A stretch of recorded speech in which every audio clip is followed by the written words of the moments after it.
পয়লা বৈশাখের দিন খাওয়া দাওয়া আনন্দ ফুর্তি যাই করি না কেন, কিন্তু বিকালের পর যদি আমরা ওইখানে যে সাবরুম মুরাতলি যে কালীবাজারের ঐতিহ্যবাহী যে মেলাটা হয়, সেই মেলা যদি আমরা না যাই তাইলে জন লাগে কিতা একটা মানে অসম্পূর্ণ থাকে। আর ছোটবেলা যেতাম আমরা হাইটটা, তখন তো আর গাড়ির ব্যবস্থা আসলো না। এখন তো যাক ওইখানে গাড়ি যায়, যে কোনো গাড়ি যায়। ওই সময় আমরা হাইটটা যেতাম, হাইটটা মাইতাম, আহারে লাস্টে দিয়া জুতা তলে আইতাম। কিন্তু এই মেলা যদি বছরে পয়লা বৈশাখের দিন যদি যাইতাম না পারি, তাহলে কিন্তু এখনো মনে শান্তি লাগে না।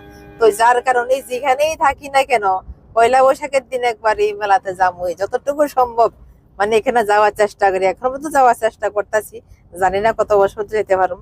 কারণ পয়লা বৈশাখে যদি মায়ের দর্শন করতে না পারি এখানে যাইয়া, তাইলে মনে কিন্তু শান্তি লাগে না। আর যখনই মায়ের দর্শন করা হয় তখনই মনে একটা আলাদা তৃপ্তি হয়। আর প্রত্যেক বছরও মায়ের কাছে কইয়া যাই যাতে আগামী বছর আবার আইতে পারি। তো প্রত্যেক বছরও নাই, এবছরও মায়ের কাছে এটাই প্রার্থনা করে আইলাম, যাতে আগামী বছর আবার সুস্থভাবে এখানে মায়ের এখানে আইতে পারি।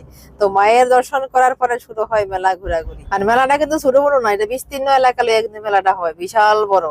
তো রাত্রেবেলা আসি, যার কারণে ক্যামেরা দিয়ে সবটা কভার করা পসিবল হয় না।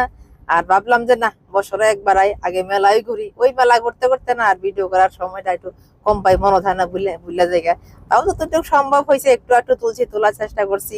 তো যাই হোক, কখন একটু মেলাটা ঘোরাঘুরি করম, যা কিছু কেনাকাটা খাওয়া দাওয়া করবো, সবকিছু করার পরে এরপরে যাবো রওনা দিব বাড়িতে। টাটা, বাই বাই, ভালো থাকবে, সুস্থ থাকবে, বাই বাই।